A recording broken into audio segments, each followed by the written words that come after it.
Welcome to Tamil life style. நம்ம இன்றைக்கி என்ன பார்க்க போகிறோன்னா ஓரியோ லாவா கேக் பார்க்க போகிறோங்க. ஓரியோ பிஸ்கெட் ஒரு பேக்கெட் எடுத்துக்கோங்க. அதை உடச்சி போட்டுக்கலாம் மிக்சர் ஜாரில்.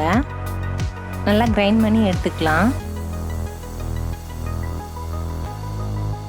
இப்போ பாருங்கள், நான் கிரைண்ட் பண்ணிவிட்டு எடுத்துகிட்டு வந்து வச்சுருக்கேன். எப்படி பவுட்ராக இருக்குன்னு.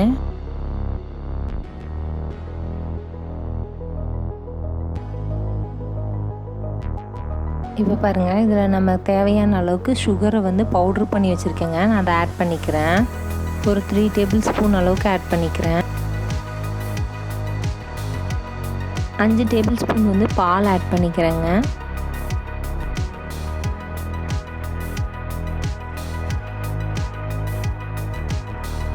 இப்போ அதை நல்லா கிரைண்ட் பண்ணி எடுத்துக்கிறேன்.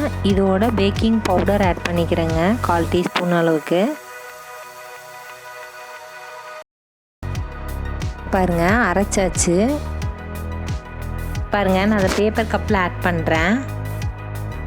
1/2 கப் அளவுக்கு ஆட் பண்ணிக்கோங்க.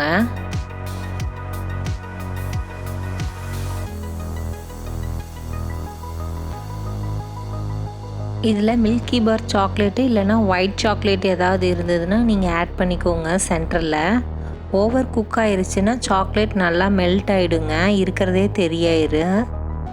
நான் பேனை ப்ரீ ஹீட் பண்ணி வச்சுருக்கேன். 15 மினிட்ஸ் ப்ரீ ஹீட் பண்ணிக்கோங்க.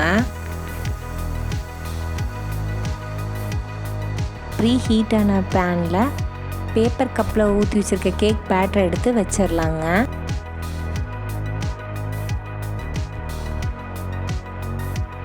நான் ஒரு பிளேட்டை வச்சு க்ளோஸ் பண்ணிவிட்டு குக்காக விட்டுருங்க. 15 மினிட்ஸ் பேக் ஆச்சுன்னா போதுங்க. ப்ரீ ஹீட் பண்ணால் தான் நீங்கள் அப்போயே வச்சிங்கன்னா கேக் அந்த சென்டரில் வச்சுருக்க ஒயிட் சாக்லேட் நல்லா மெல்ட் ஆயிருங்க. டைமை பொறுத்தும் குக்கிங் டைம் வேரி ஆகுங்க. நீங்கள் அதனால் செக் பண்ணிக்கோங்க வெந்துருச்சா இல்லையான்ட்டு அப்பப்போ.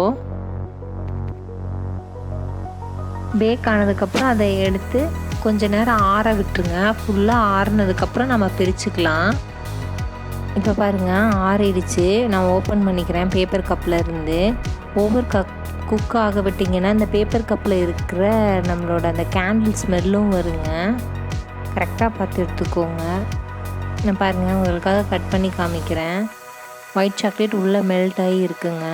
செஞ்சு பார்த்துட்டு எப்படி இருக்குன்னு சொல்லுங்கள். இந்த வீடியோ உங்களுக்கு பிடிச்சிருந்தா லைக் பண்ணுங்கள், ஷேர் பண்ணுங்கள், சப்ஸ்கிரைப் பண்ணுங்கள்.